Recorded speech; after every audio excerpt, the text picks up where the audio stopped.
Alder Skidmore told me they would not be here, but Alder Skidmore could be here in a pinch if we really need him.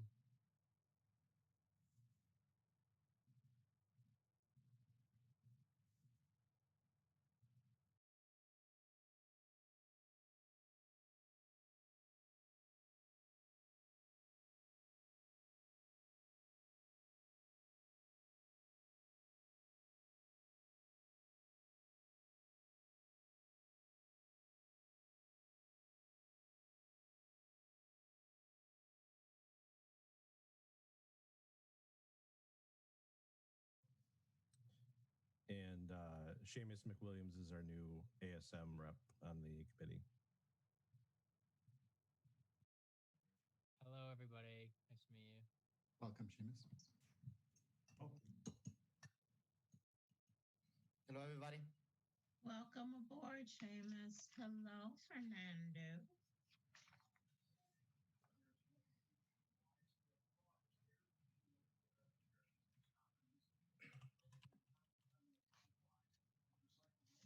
Jamie, can I ask you a question before we start the meeting about election? Sure. So I know we're getting our absentee ballots soon. Is it okay to take it downtown to you guys directly and not send it to the mail, or does it has to be stamped by the mail or anything like that? That's what I thought, but somebody was telling me that you have to have it to the mail, and I'm like, no, there's so much misinformation. So we're legally required to send it to you in the mail, but you can drop it off to us. We're hopefully having ballot drop boxes soon, and then not this Saturday, but the Saturday after that, and then the Saturday after that one. The last Saturday in September, the first Saturday in October, we'll have 206 parks staffed with poll workers where you can register or drop off your absentee ballot. Awesome. Thank you so much for clarifying that. No problem.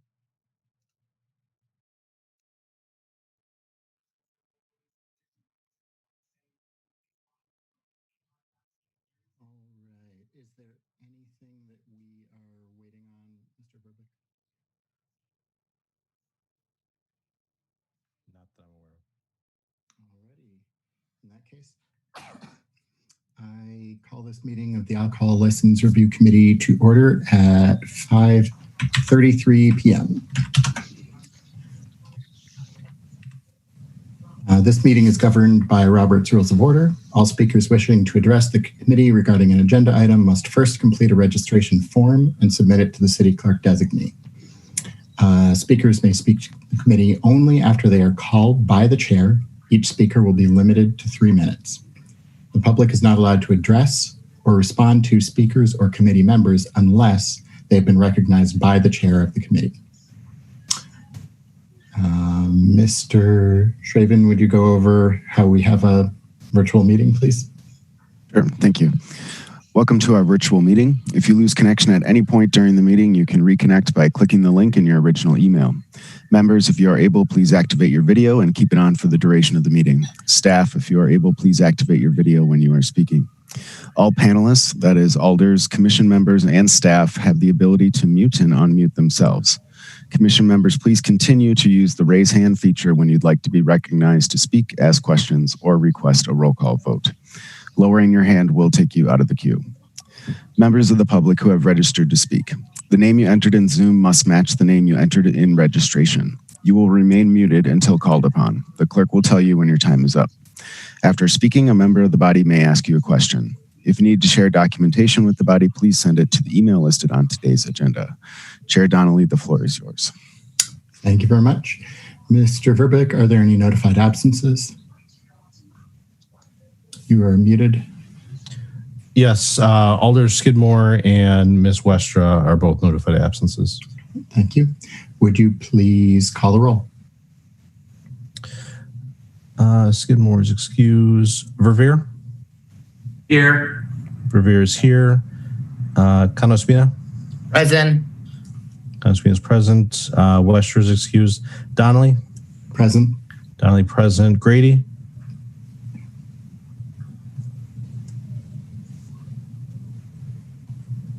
Grady's present. I see the hand. Carter? Present. And Fletcher? Here. Chair, we have quorum. Thank you very much. First order of business is approval of minutes from the meeting on August 19th, 2020. Committee, what's your pleasure?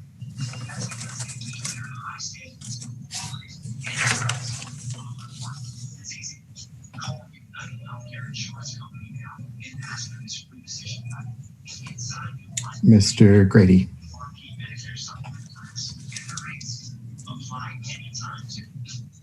Mr. Grady, you should be able to unmute yourself.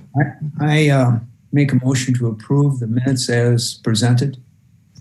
I hear a motion. I see a second from Mr. Fletcher. Any discussion?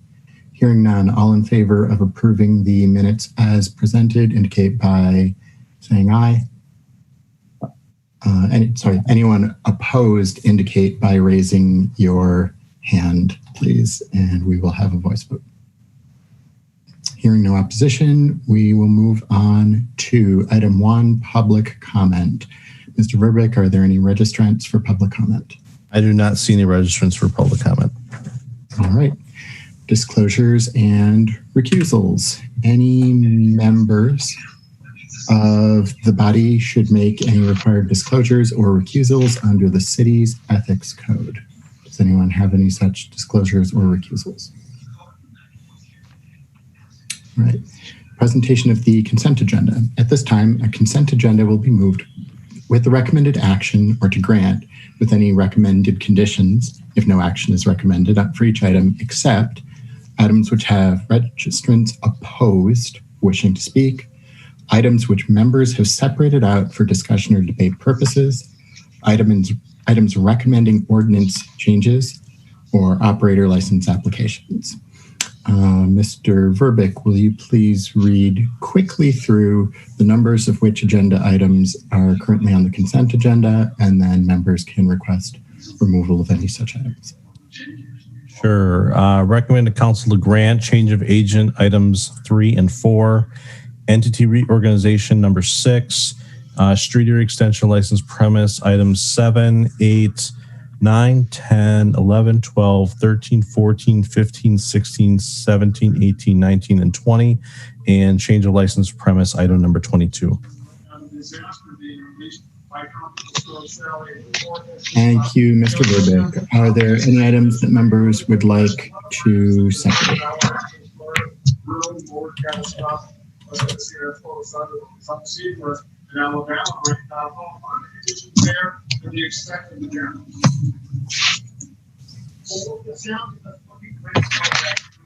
Do we have someone who isn't muted who's got a radio on in the background or something? Might be Alder Carter. Might be Alder Carter, but my hand is raised. Oh, well, by all means, Alder Carter. Sorry. Well, thank you, Chair. I appreciate it. I just have a quick question about the streetery. Is this to extend it to October? It's to extend it as long as the streetery exists. So okay. I understand that the council recently voted to extend it from October 25th to April 21st of 2021. Okay, so thank you. I know we had that discussion a few months ago about council possibly extending it, and Attorney Briss had mentioned that it could be in the action to just automatically extend the streeteries that have already been issued. I haven't read the language of what was passed last night, but that's okay. I just wanted to make sure because we had talked about streeteries before. Thank you. Thank you, Alder Carter. Alder Verveer. Thank you, Mr. Chair. Just to confirm for those in our viewing audience, the Common Council did last night unanimously extend the streetery program through the conclusion of the current street vending licensing year, which is April 14th. So separate from the alcohol licensing year set in statute, but our own Madison ordinance street vending licensing year goes April 15th to April 14th. So just to confirm what Jim already reported, but to confirm that the official now ending date is April 14th, and any of those businesses that might be affected that are interested in the specific, city staff will be emailing out a very detailed explanation of winter provisions relating to heaters and tents, and perhaps most importantly to the city, snow and ice removal issues will all be detailed in guidelines that will be sent electronically to all streetery participants in the very near future. Thank you. Thank you, Alder Verveer. That was useful commentary. Mr. Fletcher. I had nothing to separate, Mr. Chair, but if no one else is in the queue, I would move approval of the consent agenda. We have a motion, and from Mr. Cano Espina, a second. Let's see. Mr. Grady, are you also seconding? Okay, cool. So, seeing no other hands, all in opposition to the consent agenda, please indicate by raising your hand in Zoom.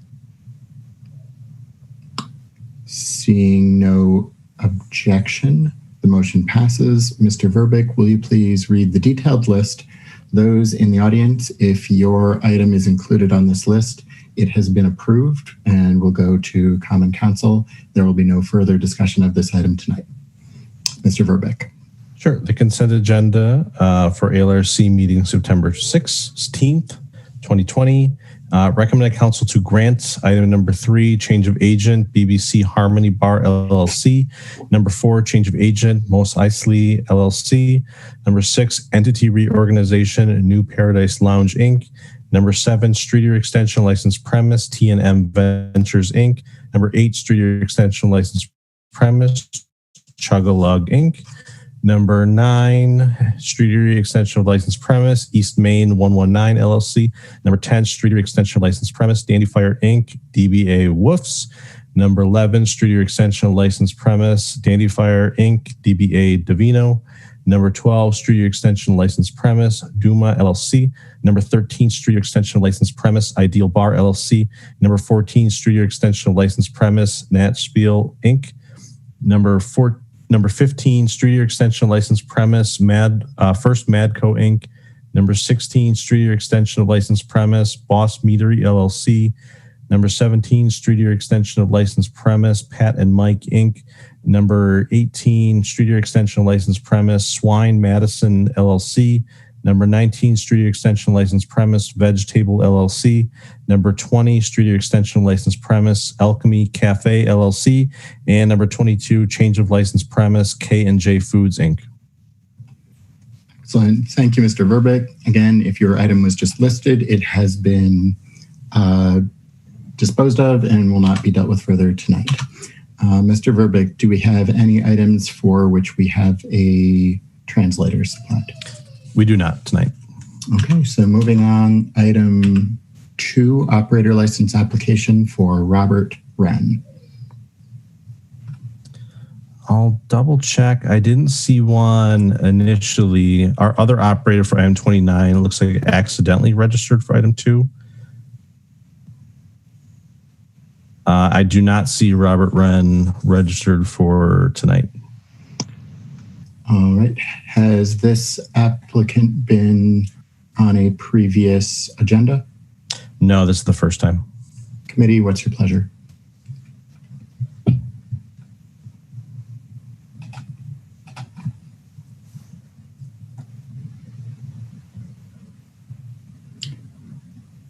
Mr. Fletcher.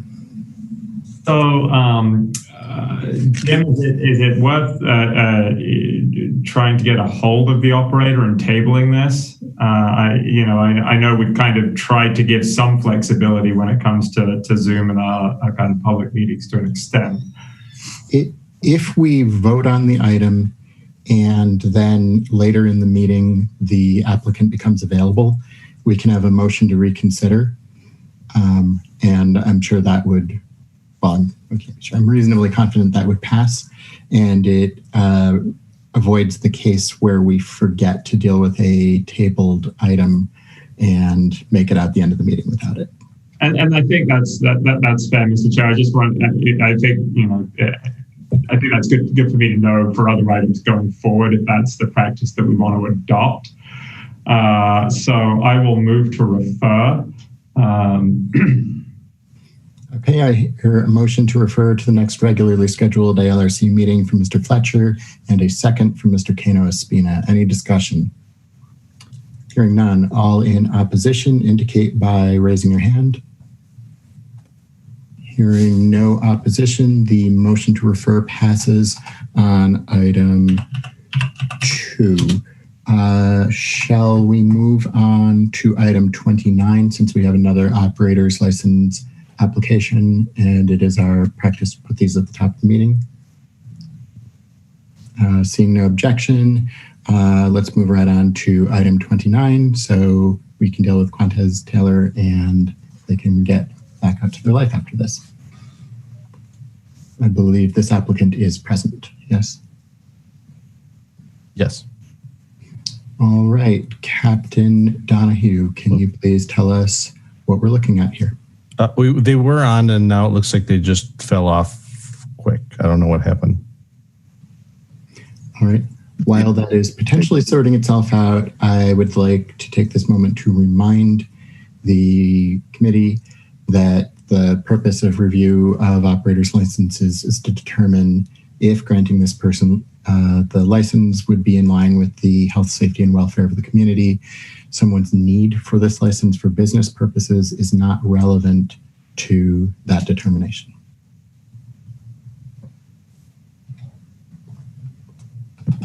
Yeah, the applicant is still not here.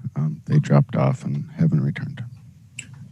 Okay, well, let's just resume our regularly scheduled agenda order then, and we will hit this one later.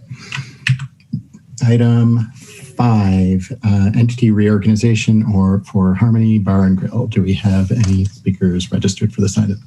Mr. Burbick. We do. Elizabeth Nardi is registered and I think signed in as Brennan Nardi.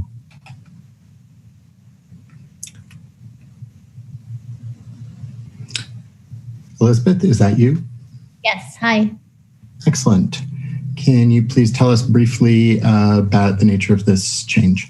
Sure, thank you. On October 7th of last year, my husband, Bradley Zacher, who was the owner of the Harmony Bar, passed away.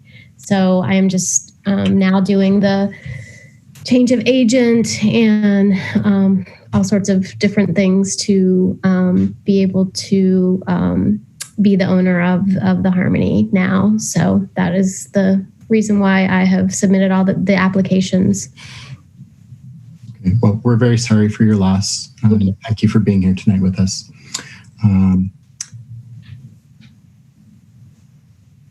All committee members, what questions do you have for Elizabeth Nardi, if any?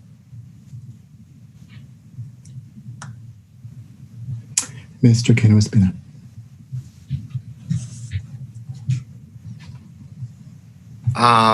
Again, I'm really sorry for your loss. Is there a reason why this application wasn't in the consent agenda? Is it because it was 1-to-1 and that's the kind of the ratio?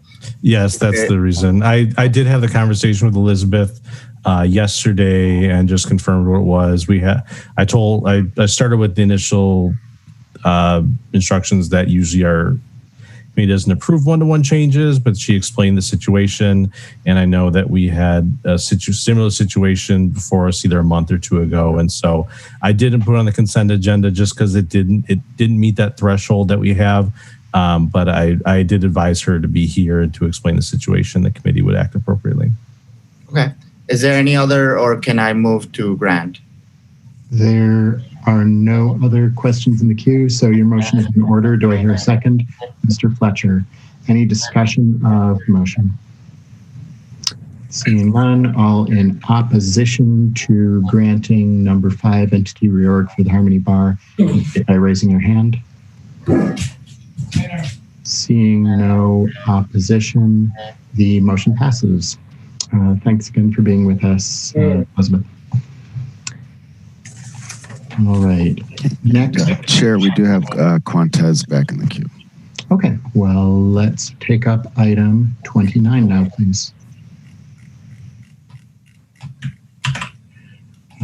Captain Donahue, can you please go over what we're talking about here? Sure. So the police department records section does a background check on folks who are applying for a license and has a series of guidelines that they look at during that background investigation. One of the guidelines, guideline number 1, states, provided the circumstances of the offense substantially relate to the circumstances of the job or licensed activity, any person who has been convicted of any felony, unless duly pardoned, does not qualify for an operator's license, section 125.04, parent 5, parent B, Wisconsin statutes. And then the other guideline that we're looking at for this background is guideline number 5. And guideline 5 indicates, let me scroll down here. Applicants must truthfully and completely fill out applications. So I'll start with guideline number 5. Mr. Taylor, there were a series of convictions that were omitted from your application. And I don't know if you want to speak to them. All 3 of them were out of the state of Minnesota. I'm not sure if that's perhaps why they were omitted, if it was a misunderstanding of what needed to be included. But one of them is a felony drug conviction in 2003. One is a felony drug conviction from 2004. A felony drug conviction in 2008. And a felony conviction in 2010 for dangerous weapons. This is a Minnesota statute, so I don't know exactly how it corresponds with Wisconsin, but the title is Dangerous Weapons, Drive-by Shooting Toward a Motor Vehicle or a Building. If you can speak first to those, the reason that they were omitted.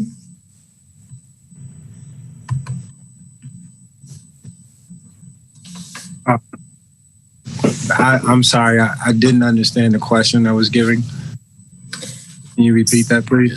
Yeah, you bet. So one of the sections on the application requires that you list all of your convictions and or charges, and it doesn't give any time frame or location. And the 4 offenses that I listed off were all omitted, not included in your original application. Okay, that's a good question. I thought it was like only for Wisconsin. I really was trying to do the best as I could when I was doing my background check. I answered to my best of my ability. I did researches. Try a second chance. I didn't know that it corresponded to the same thing. Minnesota and Wisconsin. Like, I answered truthfully to my knowledge, but I guess I wasn't certain, I guess.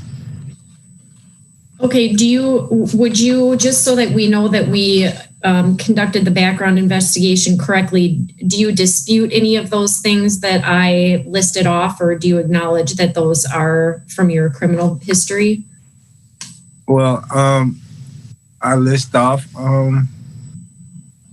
really, I'm just trying to keep my job so I can be able to feed my family, to be able to keep being supportive, not to be able to be in, like, doing dumb things.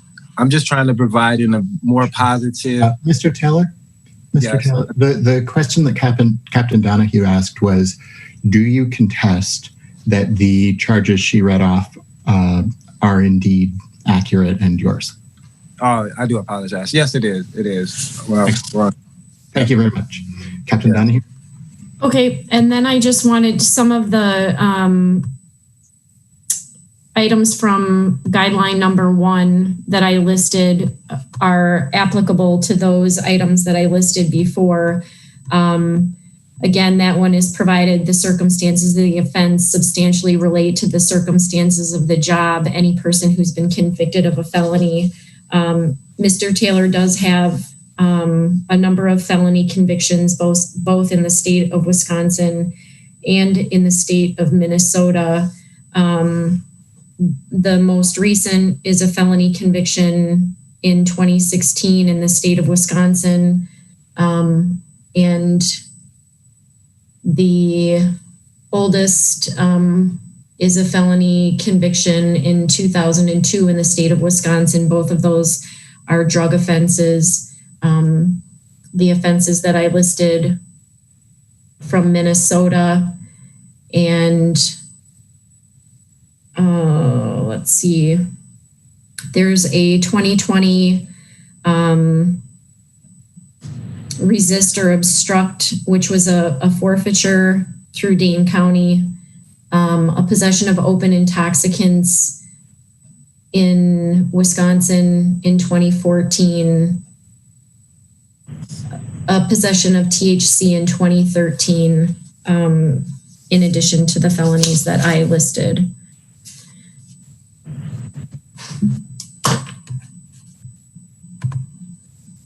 Mr. Taylor, the question that I have for you, and you started to answer that previously, is when we look at whether or not to issue someone a license, we have to take into consideration the health and safety of the community.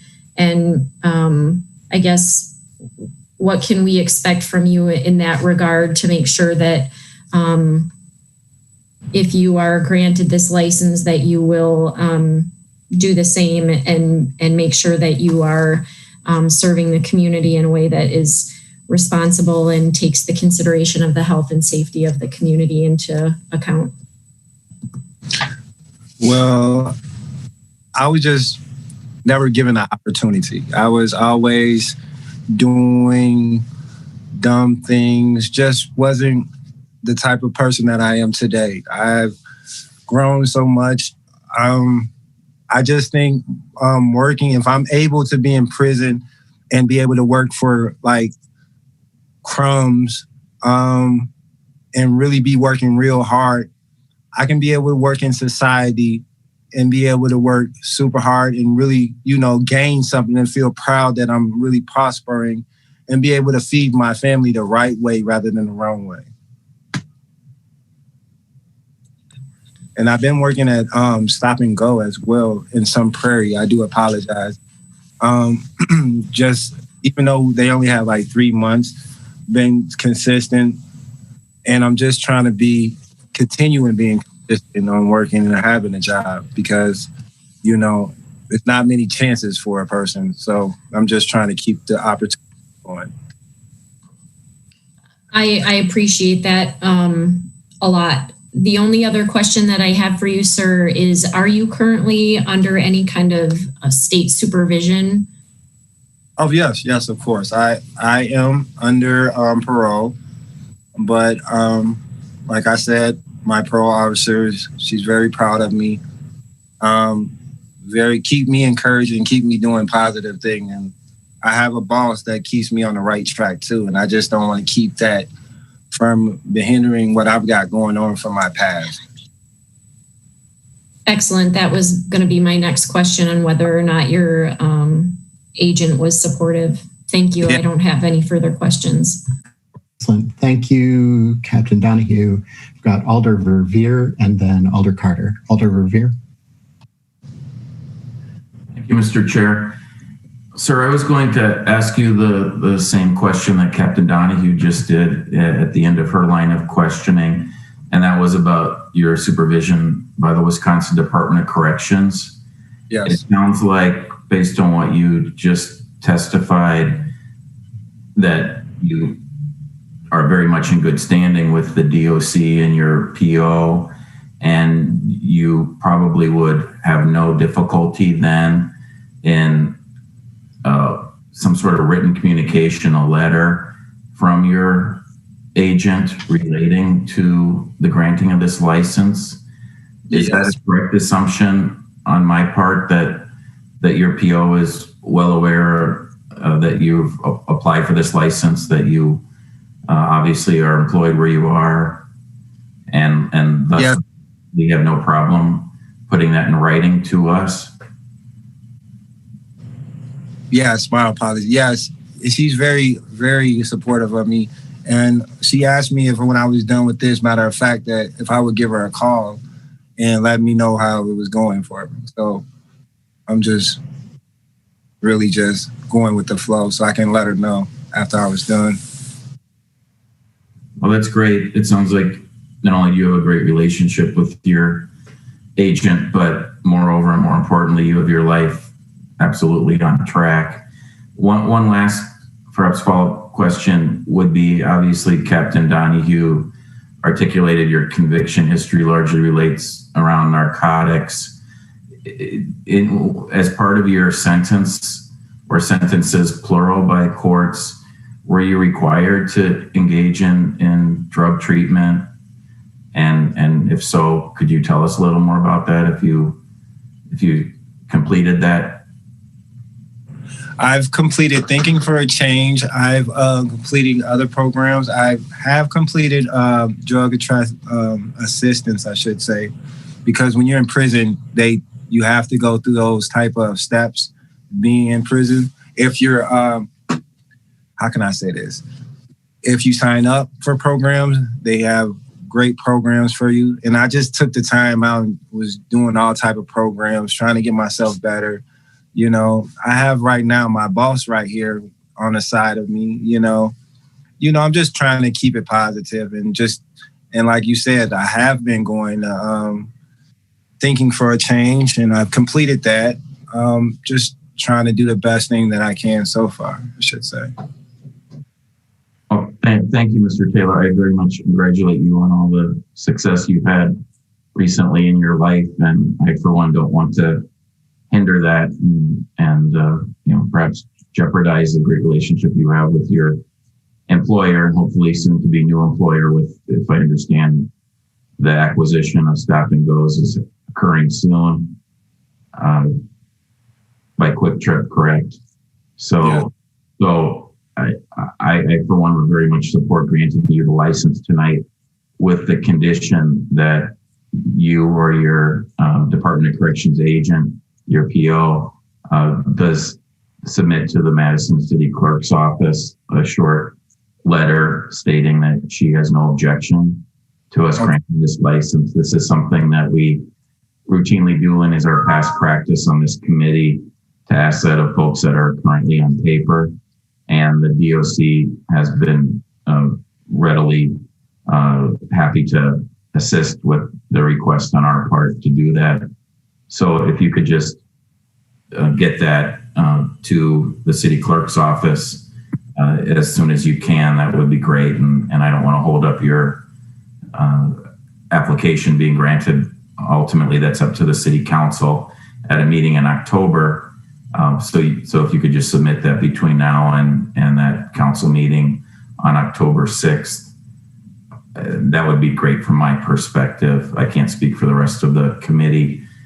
Let me just say one last thing too, please, and that is, as Captain Donahue articulated, please don't, this is my words, not hers, but don't take any of this personally. We're required by a state statute to scrutinize these licenses, and in particular, if anyone has a felony conviction that can be construed as substantially related to what we're licensing you for.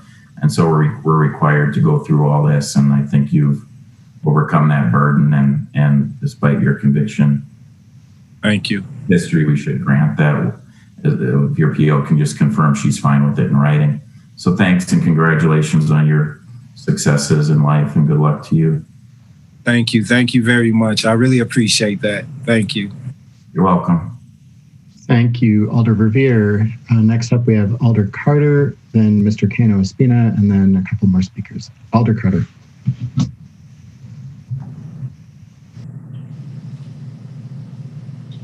Mr. Taylor, I'm going to be asking you some questions, and I want you to take a few seconds and think about your answer, okay? Of course. So the first question I want to ask you is, what programs have you successfully completed? Successfully, I've completed, since I've been out successfully, I've been out for, 4 months. Been out for 4 months. I completed Thinking for a Change, and I'm thinking about the alcohol assessment program, but I'm in the middle of that. And that's it. That's all the programs that I need to really do on my end. Okay. My next question, you're in the middle of completing the alcohol assessment, correct? Yeah, like I don't have to, but I was just doing it. Like I don't have to. My PO was just making me do anything like to keep positive. So right. Yeah. Okay, so you're in the middle of that training, but you successfully completed Thinking for a Change. Yes, ma'am. Did you have to take any anger management training or workshops? When you do corrective thinking, like those are part of the steps. That's part of that. Okay. Yeah. That's fine. Just short answers from you for right now. Okay. The other thing I wanted to ask you, since you've been out, and while you were incarcerated, you were obviously determined to change your life and turn your life around, correct? Yes. Okay. And so can you tell me, and you talked about your family and taking care of your family, can you tell me at this time in your life, what is your motivation to have a job, keep a job, and go forth? Well, I would just have to say, being able to see my kids, being able to wake up and knowing that I'm not in a facility, being able to just have people that love me and support me the type of way I need to be. Like, there's no place for a person in there. Okay. My second question is, if you came across a young person and you wanted to give them advice, you've been down that road, what advice would you give them? What advice from your experience?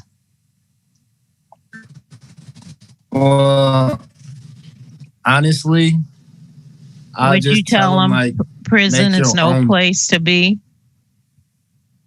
Most definitely. I would definitely tell them that firsthand. Okay. I wouldn't. Okay, so you come across a lot of different people in Stop and Go, correct?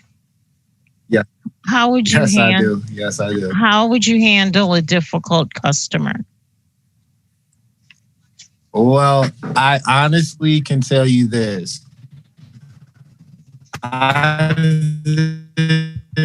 seen some crazy stuff, so I put me in a situation. It's just being want you to hear them out. So listening, this is hard. When people don't listen, just sometimes listen and hear what people have to say, then go from there. Okay, thank you. Thank you, Alder Carter. Mr. Taylor, I think the idea of actually listening to people is fantastic, and I wish more people agreed with you. Next up, we have Mr. Cano Espina, then Mr. Grady, then Mr. Fletcher. Mr. Cano Espina. Thank you so much. So my question is more on how would you work with young customers? What are the rules that you think that that you need to follow as a person that is going to dispense alcohol? Any concerns that you have on that? Are you doing that already under a provision license? I saw that I think that you already did a training on alcohol dispensing? Yep. I currently, right now, I'm working at Sun Prairie. I always card anything under 40. If you're not older than 40, you automatically getting carded. If you look like you're younger than 40, I'm still carding you. So, I try to lead by example. And then you finish already the training? You passed the provisional training? Of course, yes, I have. Perfect. All right, thank you so much. Thank you. Thank you, Mr. Cano-Espina, with Mr. Grady and then Mr. Fletcher. Mr. Grady.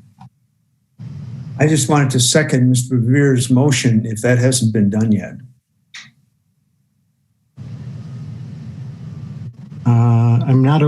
I believe Ms. Elder Revere voiced support, but has not made a motion. So, Mr. Grady, are you making a motion? I will make a motion then to approve Mr. Quintez Taylor's application based on him submitting documentation from his probation officer. All right. And we have a second from Mr. Cano-Espina. Discussion of the motion. Mr. Fletcher. Thank you, Mr. Chair. I did have a question for Mr. Taylor. Mr. Taylor, can you talk a little bit more about the part of your record that stems from January of this year that is more recent and kind of the circumstances surrounding that particular offense? Can you, I guess I'm having trouble understanding.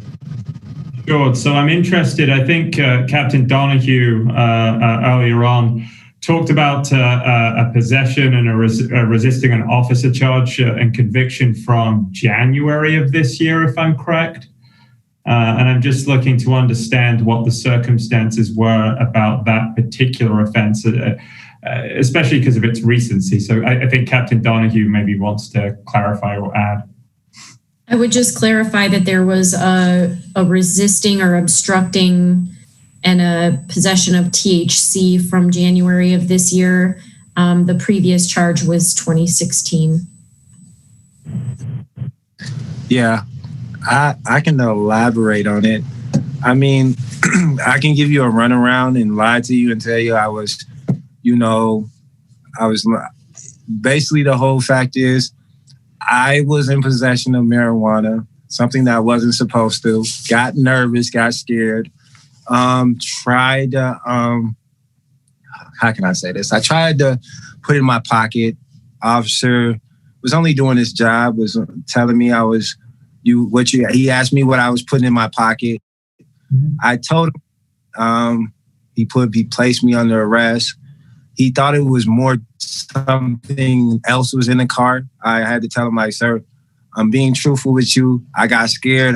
My past, you would think I'm doing other things. So, I was just scared.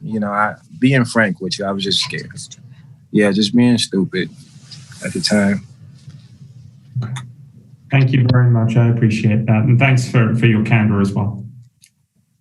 Thank you. Thank you, Mr. Fletcher. There is no one in the queue. Is there any further discussion? Hearing none. Anyone in opposition to Mr. Grady's motion to grant this license contingent upon the applicant providing to the clerk proof of his parole officer's support for the application? If anyone is in opposition to this motion, please indicate by raising your hand so we can have a voice vote. And seeing none, the motion passes. Mr. Taylor, do you know what you need to do next? No. Yes, I need to get the PO, right? Yeah. Mr. Verbeek, maybe you can do this concisely.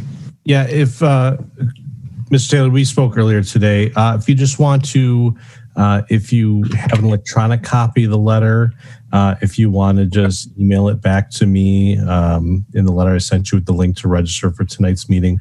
Otherwise, if you need to stop at our office, the building is locked, but our office is open. So if you just call the number outside the Martin Luther King Jr. Boulevard entrance, we can come just grab the letter from you without you having to go inside. But if you have any questions, just feel free to call me. My contact information is all in the email that I sent to you. Okay. I really appreciate that. Thank you. No problem. Thank you. Great. Thanks for your time, Mr. Taylor.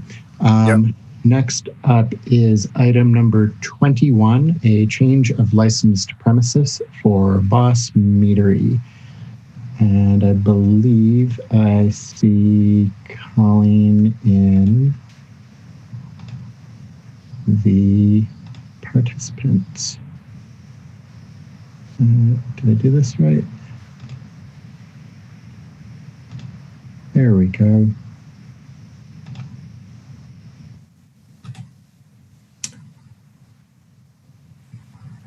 All right. Joe, I don't know if I did something wrong. I don't see the audio stuff.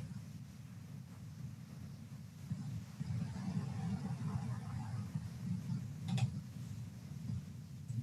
think she might have been moved to a panelist. Oh, there we go. Okay. Looks like it is fixed. No? Yep, I'm here. Ms. Boss, can you please tell us about this application? Sure. There's really two goals with the application. One is that when I originally set the capacity for the meadery as it currently exists, I was talking with the neighborhood association, and they said we'd really be a lot more comfortable if you started at a capacity of 99, even though at the time the fire inspector and building inspector had told me that our bathrooms and the square footage would allow us to go up to 149 folks. And over the years, I mean, it is a little bit hard to cap it at 99 when there's still an awful lot of room at very busy events. So we'd like to be able to expand that to 149. Not that I see any time in the foreseeable future where 149 people are going to be inside, but, you know, looking ahead to the future, that would be a useful thing to do. And then at the same time, we are also, because of course, everything going on in the world, trying to get a front patio, a small front patio. And I think I originally put down the capacity number of 49 on that, but it will be subject to whatever the building inspector, City of Madison, thinks is appropriate to the size of that space. And they didn't want to come in and do an assessment of that until we had gotten zoning and planning's approval, which we just got to move forward with the project.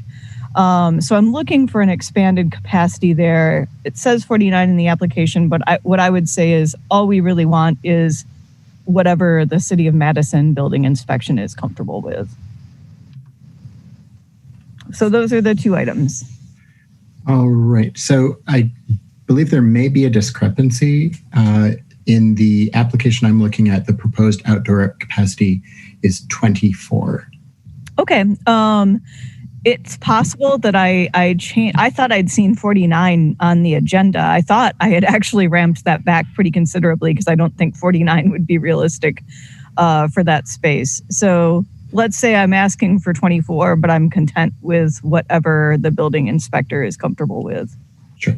Well, and if we grant a number and they set a lower number, it's whatever is the lowest of the available numbers.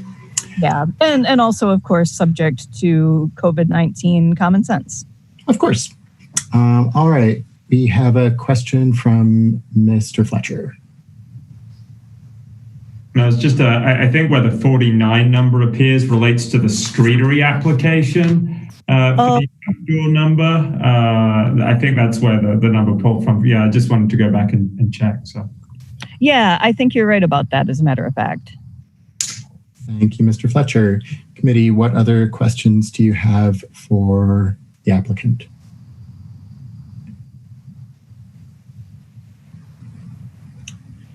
Mr. Fletcher. Thank you again, Mr. Chair. So I know the Alder is supportive of this, and can you just elaborate a little bit more? Were there any concerns at all raised by the neighborhood association? You know, I can honestly say no. They were really, really sweet, really enthusiastic about supporting it. It was, you know, I started this obviously right at the beginning of the onset of COVID stuff, and I think they were just happy to see another patio sort of legitimately placed within the neighborhood. They were supportive of both the indoor increase and the outdoor increase. That's correct. They also were wholeheartedly supportive of the indoor increase, and they genuinely expressed their appreciation that I was willing to go with that lower number to start, and having shown that we've got 3 years open without any problems, moving forward with the bigger capacity. Question for the clerk: is the letter part of the record for this? Because I know I think Colleen mentions it in her application. I may have missed it though. I'm sorry, which letter? The letter from Alder. I'll have to see if I have the letter from the neighborhood association. And Colleen, they just to double check your understanding, that there weren't any sort of conditions or anything like that they were thinking of at all, right? Given the location of and other stuff.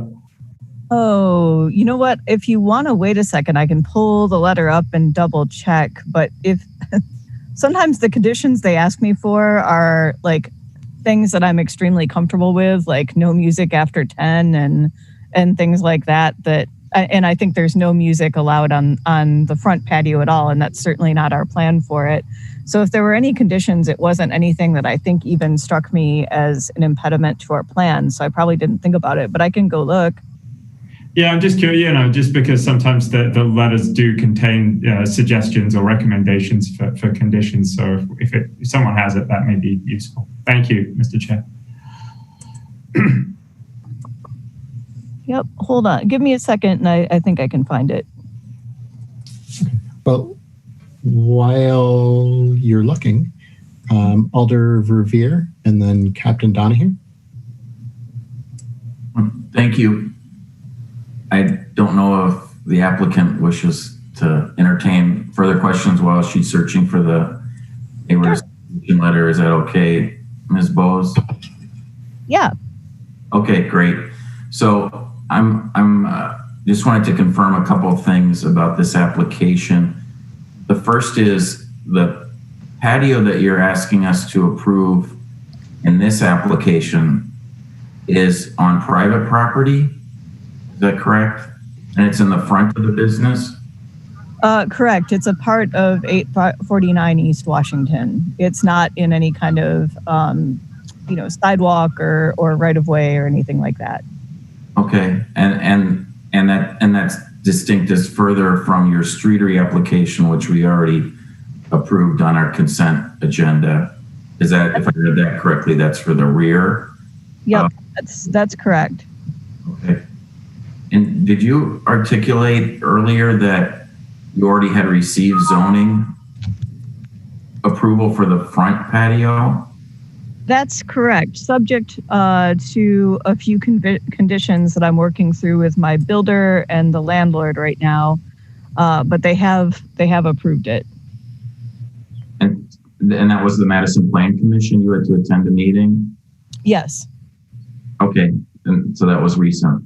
Yep, that was in August. Okay, great. The other, and by the way, Mr. Verbic did find the M&A letter and he's emailed it to the committee members. So you don't have to keep searching for it, except perhaps to refer to if I or others ask you questions about it. But let me ask my other question then. Did you already speak with the plan review folks at City Building Inspection Division about your indoor capacity? Yeah, I've brought it up with them, and part of our process will be to have them come in and have the building inspectors set the capacity. But I thought it made sense to do both the front patio and the interior capacity at the same time. Are you currently sprinklered inside? Yeah, we do have sprinklers. Oh, great. Yeah, I was a little worried about that because the fire code generally does not allow indoor capacity above 99 if you aren't sprinklered. And I know that that's a costly proposition. Yeah. So that's perfect. So the M&A letter, which again, we have now, I don't know if you found your version, your copy of it. No, I don't think I have. Okay, well, I can read it to you. It supports you, as you obviously well know, but it does have, which is consistent with M&A, they typically suggest all sorts of conditions, generally on applicants that go before them.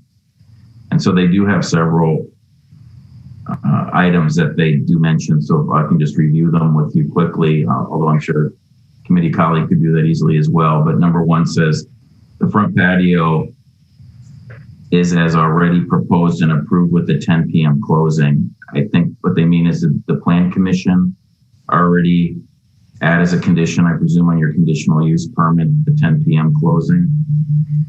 They didn't actually assert that.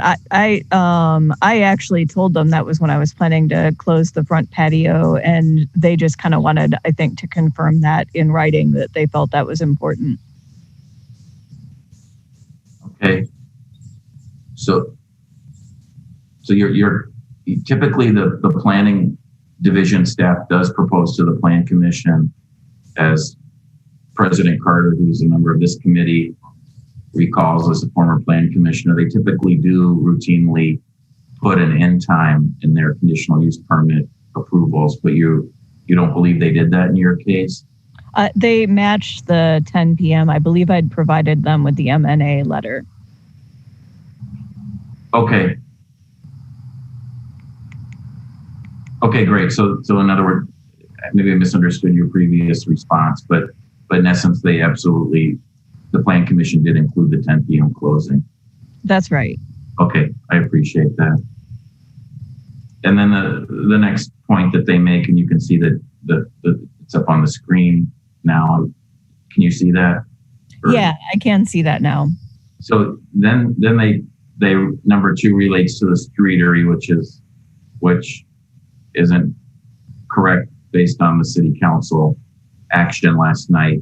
Your streetery has now been approved by the city council globally for everybody that has a streetery through April 14th at a minimum, and could be extended beyond that if necessary. So just for your information, that's to correct the statement in number two.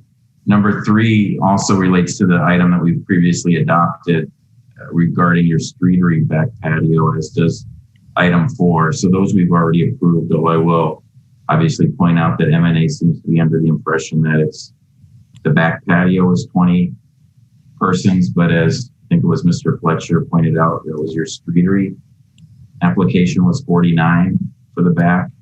Yeah, and I'm trying to remember how that discrepancy happened as well. I mean, I'd certainly be happy to go back and review it with the M&A, because I think we've got an enormous amount of space back there, but it also, frankly, day in and day out, wouldn't be a big deal to adhere to 20 people either. So, yeah. All right. I think that you answered all of my questions. I appreciate that. I don't think there's a need personally for us to reconsider our previous action on streetery and the rear patio. That's so, and obviously if any of my colleagues wish to reconsider that, we could in terms of that capacity or anything there. But you absolutely answered all of my questions that I had regarding the application we're on now. So thank you very much. Thanks. Thank you, Alder Verbeek. Captain Donahue. Thank you, Chair. Hi, Colleen. Just a quick question regarding the interior capacity and the increase there.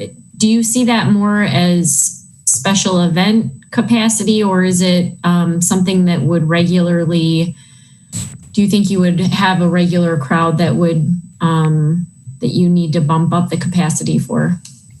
I think you're right that it's special event. Day in and day out, we wouldn't be hitting that capacity. Pre-COVID times, we probably have seating for about 80, so it's got to be the kind of once a year we would put on Freya Fest, the women's music festival, and people want to be able to do come in and just stand in front of the stage and watch the band and stuff like that. So in those particular situations, for particular events, it makes sense to let a few more people in. We've also had fundraisers where you kind of feel bad limiting what the fundraiser can do because there's still standing room and people are interested in it. So yeah, I would call that a special event basis. Definitely not something that we would have routinely come up against. Okay, thank you for that. All right, thank you, Captain Donahue. Committee, are there any further questions for the applicant? Hearing none, is there a motion?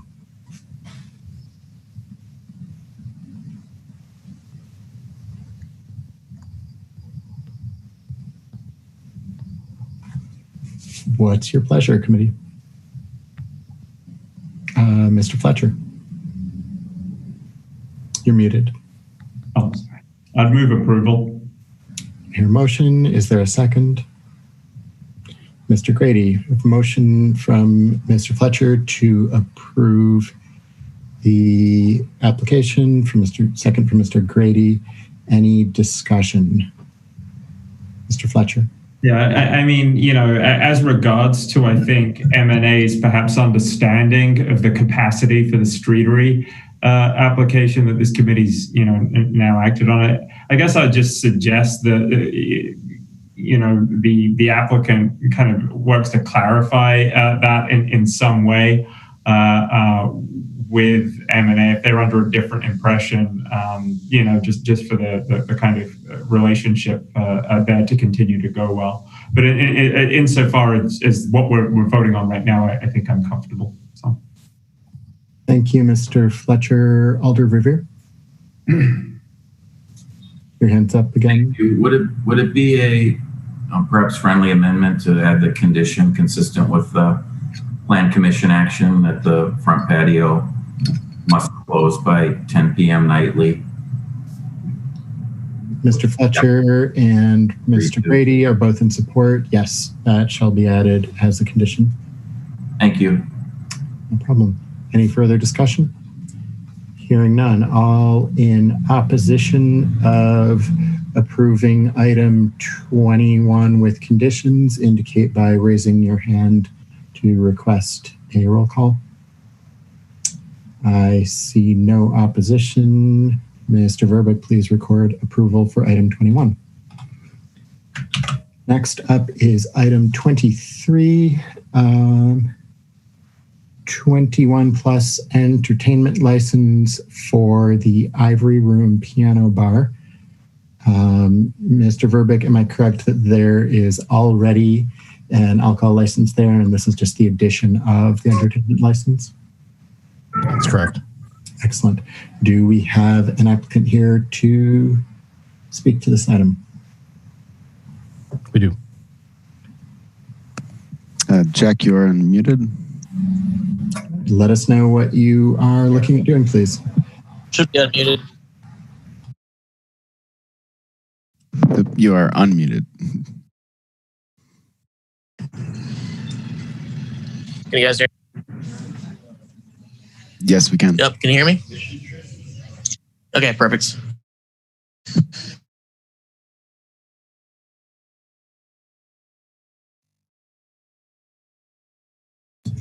So can you please tell us about this application?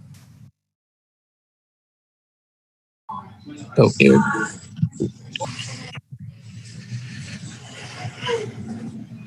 Why is it that you're applying for a 21 plus entertainment license? So we previously had a license, and I believe it was a error administratively. I thought I had it in. It was paid for, but it wasn't last year's. re-upping. And I guess if there's still a fee from the previous years, I guess I'd have no problem paying that. I think it was just overlooked somehow. And obviously this year things were a little delayed with COVID, et cetera. But yeah. Excellent. As Piano Bar, just operating like we normally have been. Cool. Thank you for the clarification. Mr. Cano Espina. And hopefully you catch all that. Sure. Yeah, we did. And just to clarify, that's when I saw this application, I was surprised because I thought you already had a license and you had already for years were performing entertainment. So from my understanding, what happened was that the payment lapsed and that therefore you don't have a license for entertainment at this time, and you're requesting to get one and doing the application again. Yes, and my apologies for the clerical error there. And to your memory, I remember hearing any issues at the Piano Bar or anything. Any issues with entertainment or police calls while you were having that license in the past? No, there hasn't been. We've been operating since 2006 pretty seamlessly. So. And your hours of operation for the entertainment are what until what time? If we were operating as normal, which we aren't now, obviously we're very restricted. Currently, we're just running virtual shows, and on the weekends, weather permitting, we have a streetery that we put the pianos in the windows with a speaker outside. So currently that's on the weekends now from 7 p.m. till around 11. When things are back to normal, hopefully soon, we would run Tuesday, Wednesday, and Thursday from entertainment from 8 p.m. till midnight, and on the weekends, 8 p.m. till 2 a.m. Okay, thank you so much.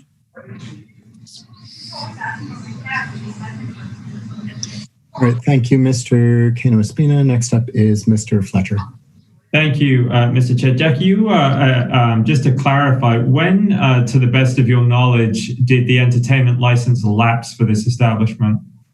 Not until I went to pay the last liquor license fee this year is when I realized when I was speaking with the clerk, and it's kind of embarrassing, but I was pretty confused to why, and I was trying to pay for it, and so I guess I'm not sure if missed an email or a letter, but I did have a bookkeeper in the past taking care of these things. He's been let go for a couple reasons, including not following up on things, so that could have been the error there as well. But not until I went in with the last couple months to pay this year's fee for the regular liquor license.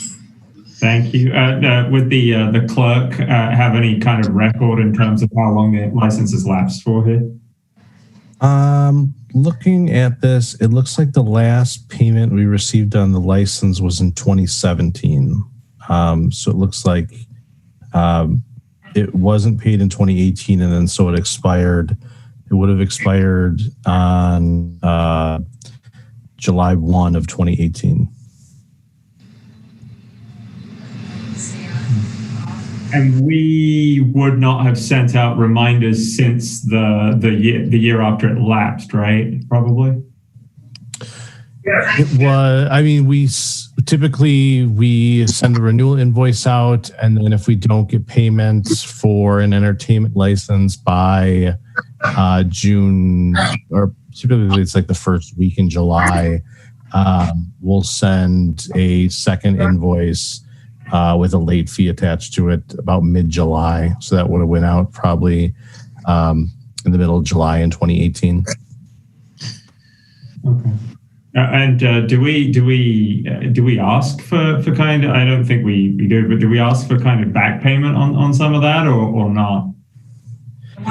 I think typically I'll let the attorney Brist answer that. I know Attorney Zilvey would usually say it, but I think typically our recommendation is that the applicant pay for the years in which they operated to potentially avoid any sort of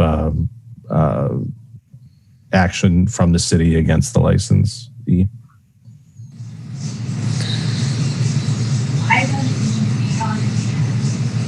Assistant City Attorney Brist, you are muted. Yes, that's accurate. We would want them to pay what they had owed the city in the past with the late fee for the first year at least, and then we would not prosecute. Thank you. And Jack, I thought I heard you say, but just to reconfirm that you're comfortable with that, right? Yeah, that's fine. And it's kind of a tough financial time with the current environment, but I believe that's only fair to get things going. So I could certainly come up tomorrow and do that. Unless there's anything you can do. I hate to ask for that, but it is kind of a tough time right now. We're one of the businesses looted and being closed with COVID. So, but if it's, as the law reads, that's not much I can do, I believe. With the entertainment licenses, we would have to wait for council to get the final approval. And then we would need, I think it's just zoning has to sign off on the license. And that at that point, that's when you could pay the license fee. Okay. And last question on my end, Jack. What steps have you taken to make sure this doesn't happen again in the future? Tomorrow I'm going to make sure the right mailing address and actually have this mailed to our home address for any future mail like this. My wife now does the bookkeeping again, but she works from home because we have 4 children. So I'll tomorrow talk to Jim about that or email, make sure we can do that to have anything forwarded to my house. Thank you. Mr. Chair, if there's no one else in the queue, I'd like to move approval. I hear a motion. I see a second from Mr. Cano Espina. Any discussion of the motion? Hearing none, all in opposition, or anyone in opposition, raise your hand so we can have a roll call vote. Seeing none, motion passes on item 23, the 21 plus entertainment license for the Ivory Room. Thank you, Jack. Next item is item 24. This is new license application for local.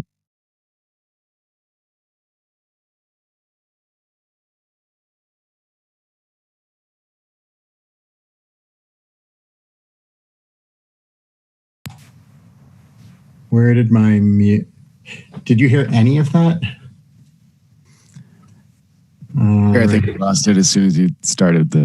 Yeah, I did the thing where I hit the space bar to talk, but something must have gone up with that. My apologies. So item 23, 21 plus entertainment license for the Ivory Room is approved. Moving on now to item 24, new license application for Local Motive at 646 West Washington Ave. And Mr. Verbeek, do we have someone here to speak to this application?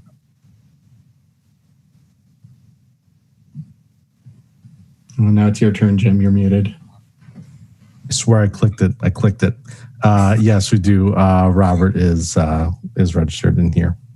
Robert, can you please state your full name for the record and tell us about this potential business? Hi, this is Robert, and we also had a second person that was going to speak first, actually, Brian for Local Motive. Is it possible to unmute him? Yeah, Brian is also unmuted. Brian. Hello, can you hear me? Yep. Please start by stating your first and last name. Sure. My name is Brian Schubat. I'm the business owner of Madison Locomotive, LLC. I'm joined here with my manager, Rob Snyder, which you just spoke to a minute ago.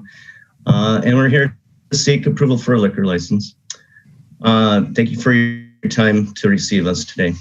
I'll present a quick introduction to the business and then turn it over to Rob to conclude before question and answers.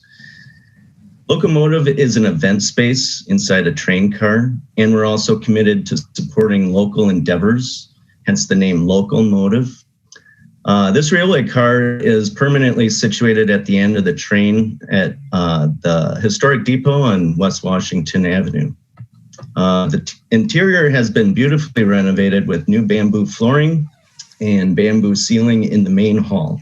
I got a picture here. I don't know if you can see it, but that's the back end of the back hall that I mentioned with some tables and chairs. We aren't going to be able to see it, but if you email it to Mr. Verbeek at licensing@cityofmadison.com, you can share it with the committee. Okay, great. Locomotive has been operating as an event space for the community since April of 2019. It's available to the public to rent for private functions, hourly, daily, weekly, 7 days a week. Its open floor space provides for a fully customizable interior with optional seating and decor arrangements. The car has a max capacity of 49 people, and it also has its own bathroom inside the train. We are conveniently located within walking distance from the square and adjacent to the city bike path. We're ideal for wedding events, business receptions, family and social gatherings, just to name a few. In the past, we've hosted after-work networking events for Connect Madison, corporate retreat, staff training for other local businesses. And we've also participated in Madison Museum of Contemporary Arts Gallery Night a couple of times. And with that, I'll give the floor to Rob. Thanks. I just want to quickly mention our website, madisonlocomotive.com, which has some photos that we wanted to show you. So if you want to take a look right now. Okay, as Brian said, Locomotive has already been rented out for events like photo shoots, business meetings, and gallery nights. And we've received excellent reviews so far. But one request that's repeatedly emerged from our customer feedback is for alcohol service. With the addition of a liquor license, we'll attract a wider range of events and people to our unique event space, such as holiday parties, alumni receptions, fundraisers, wine tastings, etc. The people visiting Locomotive will be coming from our local neighborhood, which is a short walk to downtown and campus, or driving in from the greater Madison area. Another benefit we're proud to offer our customers is making it super easy to plan and produce an event. From one-touch booking, to providing audiovisual equipment, to setting up chairs and tables, or even catering a meal, we will work diligently to ensure a hassle-free and successful experience all around. Now, based on our records and future projections, we know the train car will not be booked 7 days a week. So, in order to share the experience of Locomotive more broadly, we will open to the public for 2 days a week as a lounge car serving drinks. Our menu will feature a premium selection of locally sourced artisan wine, craft beer, ciders, and cocktails, including non-alcoholic. To maintain maximum flexibility for the rental schedule, Locomotive will open to the public initially on a variable basis. This allows us to prioritize certain days and attract more local foot traffic at peak times, like visitors to the Cole Center, tourists to Madison, people on the bike path, and young professionals looking for the latest hotspot. The hours that we listed on our application correspond to the widest range of times that our customers, both private and public, may want alcohol service. Those hours are Monday through Thursday, 4 to 11 p.m., Friday, 4 p.m. to 2 a.m., Saturday, 11 a.m. to 2 a.m., and Sunday, 11 a.m. to 11 p.m. Locomotive does not have kitchen space, however, so we'll have prepackaged snacks like chips, pretzels, and other healthy choices. In summary, Locomotive is a unique event space in a gorgeous train car available for rent to private groups. Based on previous customer demand, the addition of a liquor license will expand our market and allow more people to experience what we offer. Furthermore, Locomotive will open to the public on a limited schedule as a lounge car serving drinks to drop-in customers. Thank you. Thank you very much. Let's see, Assistant City Attorney Brest. Where will you store alcohol on the premises? Inside the train car and those will be locked when the doors are locked. So So you have like a closet or a shelving area that you're going to lock up on the car. That's correct. All right. Thank you. All right. Next, Mr. Kino Espina. So I have a couple of questions. If I remember correctly, was there another business operating in that car train prior to this one, prior to you, or is this an original idea that you are coming in? There was a business operating in there prior to April 2019, yes. That was selling alcohol, correct? No. That is incorrect. Okay. I have a couple of questions about, so you are saying 40% alcohol, 10% food, 50% other. Could you tell me what the other is? The other is... Go ahead, Brian. The other is renting the space out for private functions. So the private functions, would you be selling the alcohol for the private functions, or would you will be selling the alcohol for the private functions? That's correct. Is this basically a bar in a train? It's primarily an event space. It's primarily an event space, yes. But it's operating as a bar in a train? Not currently, no. But that's what our proposal is. Right. What you're proposing is to have a bar in the train. Are you? Yes, that's correct. Is a license as a bar or as a restaurant? It would be a bar. We don't have food, so we don't have a kitchen, so we'll not be serving food other than prepackaged snacks. Okay, so as a bar. Okay, and your capacity is 49, if I read that correctly. That's correct. And you don't have any seating outside. So not at this time. Okay.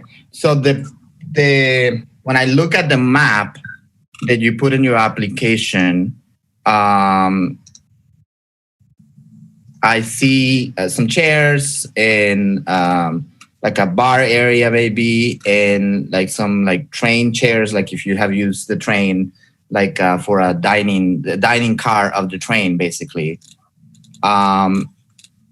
Where is the restroom? The restroom is located like in the middle of the train. So the restroom actually kind of separates the big long hall of the train into two sections. There's one main hall, and then there's a smaller section in the front. I see it. So people don't have to leave your train track to go to the restroom, correct? That's correct. And the entrance is like at the two ends of the train track? It'll be in between the two train cars at the end and not at the end. What is planned to go in there, the place is still under construction, that whole depot area is, but the owner is going to install a wheelchair lift in between those cars at the end. So it will be wheelchair accessible as well as just walking in. Okay, and you just changed my view. So okay, thank you. Yes. So next to this train, there is like a depot. There is like a building, correct? Yeah, it's further down the track a little bit. It's not immediately adjacent to our rail car. Okay, and you have full control of the rail car, and clients are not allowed to take alcohol outside the rail track or outside the whatever. Absolutely. Yes, absolutely. Okay. And so clients that are going into that other part of the depot where there may be kids or everything, they will not have the ability to leave your train to go into there with alcohol. That's correct. Yep. Okay. I think in the future we might plan to want to have patio space, develop some patio space out there with rails and stuff like that, but that's not on our agenda for the near future. Okay, so nothing about patios, nothing about eatery, nothing like that, because you not until next spring, perhaps. But I don't think we're going to be able to operate for the remainder of this year, as we're approaching cold weather and COVID is still a threat. Okay, I think those are my questions for now. Thank you. Thank you. You're welcome. If I could just, I wanted to respond to some things that Mr. Canaspina said. So there is a license that was granted at 644 West Wash. It's Forward Hospitality Group LLC, DBA, the Harvey House.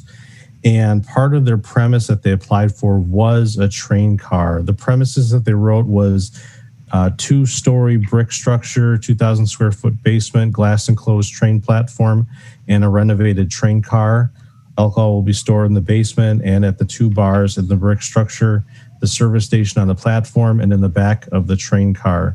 Alcohol served in all spaces except the basement. So I guess my question for the applicant would be, is this the same train car that's referenced in both, or are there 2 different train cars at that location? These are 2 different train cars. The train car you're referring to is in front of the Harvey House. I believe that's 2 train cars before us. And okay. we exist at the very end of the train like caboose. Thank you. Yep. All right. Thank you, Mr. Verbeek. Committee, what's your pleasure?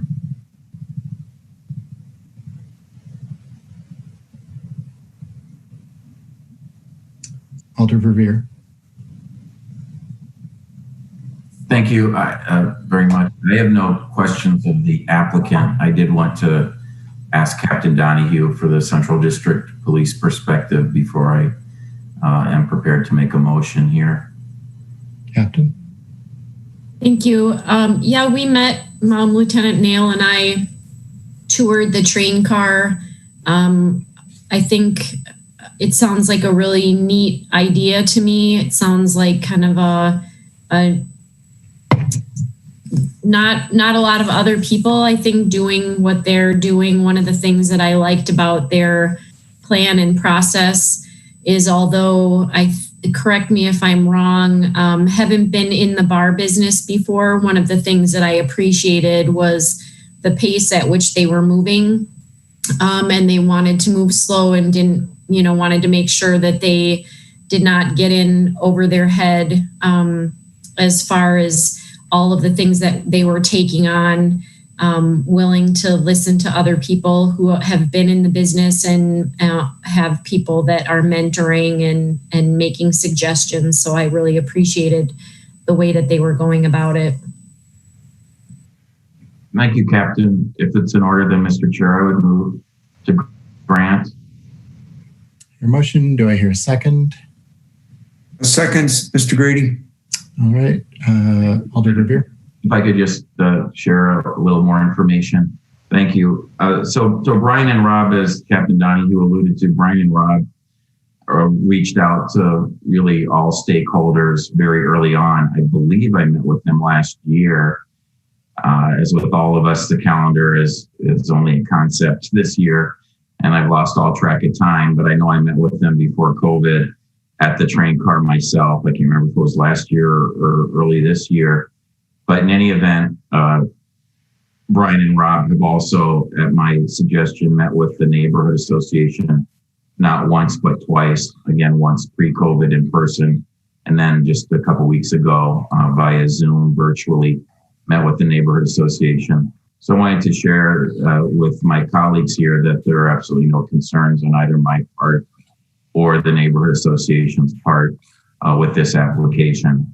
I agree that it is a intriguing concept. They're literally at stone's throw away from the back door of the coal center. So it seems to me once we get through this horrific pandemic and the coal center events start up again, in particular, they will have a successful proposition on their hands, I'm afraid.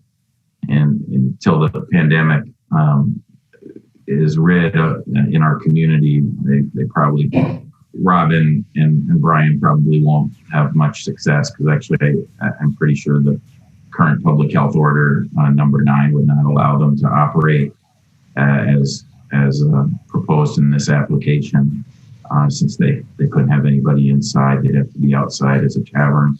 So obviously I recommend that all of you grant this application, and I wish Brian and Rob the best of luck in this endeavor. Thank you. Excellent. Thank you, Alder Verbeek. Any further discussion? Actually, unless they've got a question for you. Okay. Please hold off now. Is there any further discussion of this item? Hearing none. If anyone is opposed, please raise your hand so we can have a roll call. Oh, Alder Verveer. Thank you very much. I'm sorry. Did the applicants have a question of us? If they did, I wouldn't mind asking them the question if they had a further question. Were they trying to say something further? Thank you, Alder.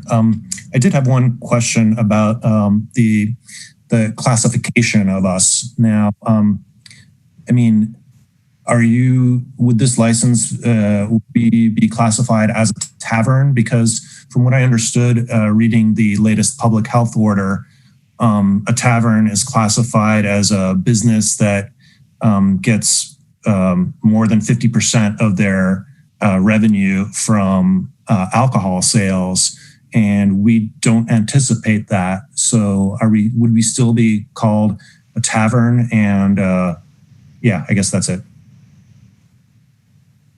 Well, if that's a question of me, I'd rather not give legal advice and answer the question in any definitive way.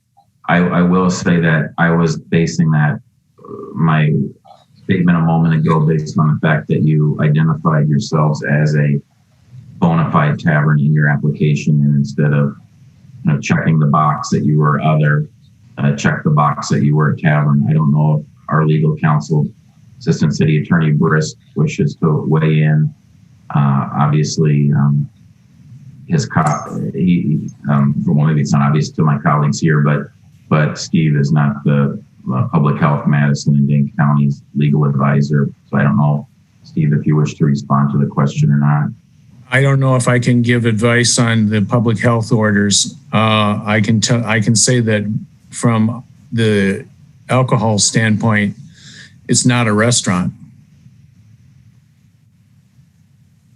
Thank you. So to wrap up here, I would recommend that you all reach out to Public Health Madison and Dane County, and I can get you the contact information for the correct person. It would be the environmental health supervisor, who is the business liaison to COVID-19 questions.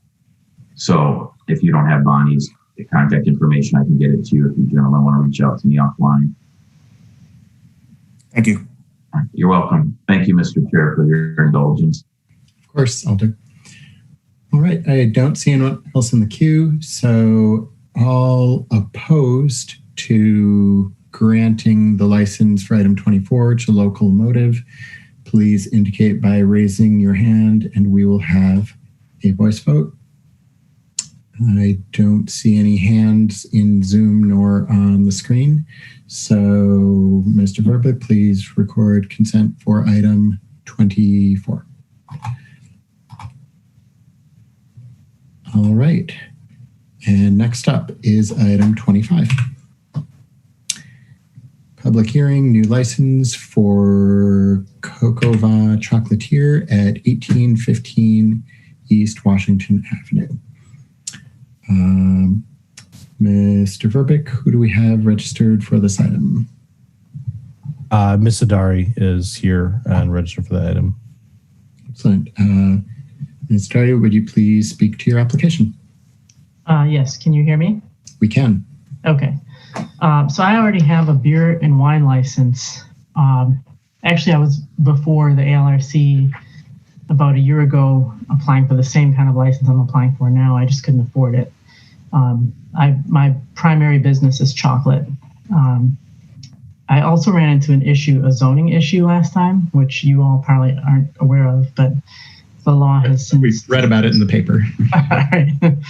So actually, per zoning limitations, I'm only allowed to sell alcohol as incidental to my retail cafe model.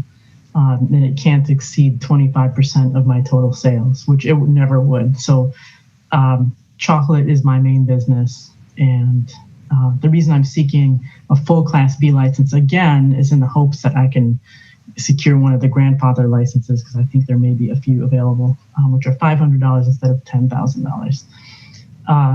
And it just would be a good, especially right now in light of COVID-19, where my ability to interact with consumers personally is very limited. I can't hold tastings anymore. So if I could hold, virtual tastings or offer pairing sets for the holidays, like a bottle of port paired with some chocolate specifically designed to pair with that particular port, it would be good for the business, and it would be, I think, good for my consumers and, the public who are kind of starving for some sort of connection right now that we're all missing.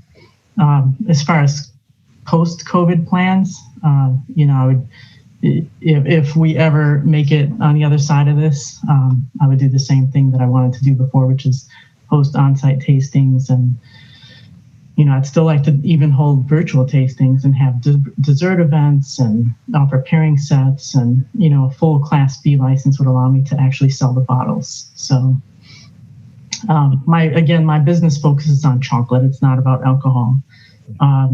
The presentation of alcohol in the context of my business is very different than, say, at a tavern. And, it's presented in a very respectful way as part of an experience that promotes really the joy of moderation, as opposed to binge drinking or, drinking for intoxication. I'm a chocolate shop. And as far as me as the chocolatier, as far as I'm concerned, I've become somewhat regarded as an expert in my area. I've won 29 awards in the world's longest running and probably the most prestigious chocolate competition in London. Congratulations. Thank you. And in fact, this year I was invited to be a judge. So right before COVID was announced as a global pandemic, I went to London and actually was a judge this year. So that was a very, a great honor.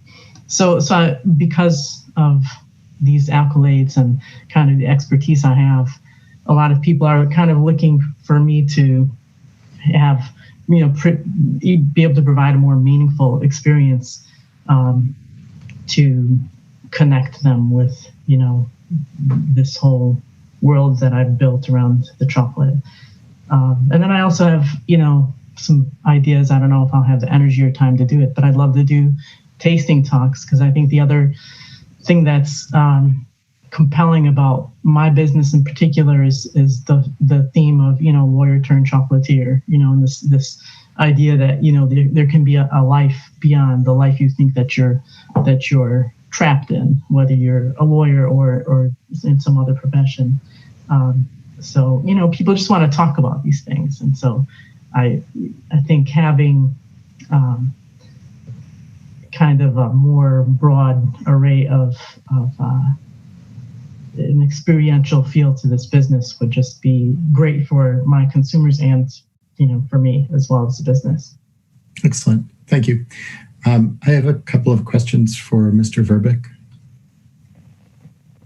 Sure. First, I haven't dug through the records, but is it indeed correct that we previously approved an identical application? Yeah, we actually approved it as a Class B combination license, and the applicant asked at the council to have it switched to a Class B beer, Class C wine license because there was not any grandfather license available at the time, and we do have 8 available as now. But there are also some applicants or some licensees who are granted but not yet issued. So I can't recall the number. I think it's about 8. Actually, it's a little more than 8, I would say, but I don't know. I don't have any clue as far as how soon any of those people are able to start operating. And are those handed out first come, first serve? It is. As soon as they pass their inspections and get their license fees paid, that's when you can claim a grandfather license, unless you're inheriting one from somebody else. But my 8 count would not be someone like that who's taking a grandfather license from somebody else. Okay, thank you. And Ms. Dari, are there any meaningful differences between your application from last year and this one? No, there's not. Okay. All right. Committee, Mr. Cano-Espina. So I had one question, and then I wanted to make the motion to grant. But my question was to clarify the number of people. I saw the email and the application. So your 15 is the number that we'll be approving. Is that correct? Is that what you are requesting? Of course, COVID practices, you have to do other stuff, but 15 is the number that you're requesting, correct? That's correct. Yeah. So can I move to grant if nobody else is in it? Do I hear a second? Mr. Fletcher, we have a motion and a second. Any discussion? Hearing none. Anyone opposed indicate by raising your hand. I see no opposition, so item 25 passes. Good luck making the race in to get the license, Ms. Atari. Thank you. Okay, and have a good evening. Okay, next up, item 26. I would like to apologize to the committee. I was going through some email and realized Mr. Fletcher actually did reach out to me to make some time to talk about this, and I dropped the ball on it. So I would request that you refer this item again to give us more time. Mr. Fletcher. Mr. Cano-Espina. I'm guessing Mr. Fletcher moves to refer, Mr. Cano-Espina seconds. Any discussion? Hearing none, all in favor indicate by saying by not raising your hand. Opposed, raise your hand. Motion passes, referring item 26. Item 27. Captain Donahue, are there any issues of note that you would like to draw to our attention? No, again, with the reduced capacities and operations of most establishments, there's nothing out of the ordinary.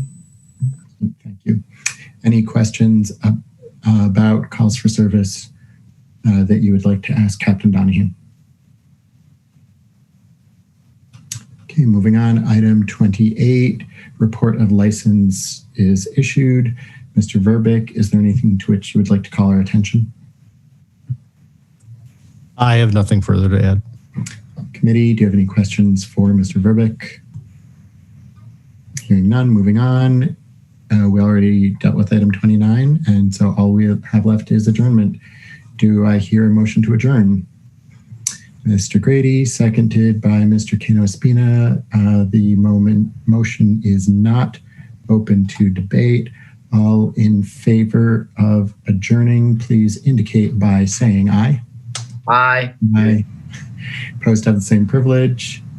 Motion passes. This ALRC meeting is adjourned at 7:14 p.m. Have a good night, everyone. Bye, everybody. Good night, everyone. Good night.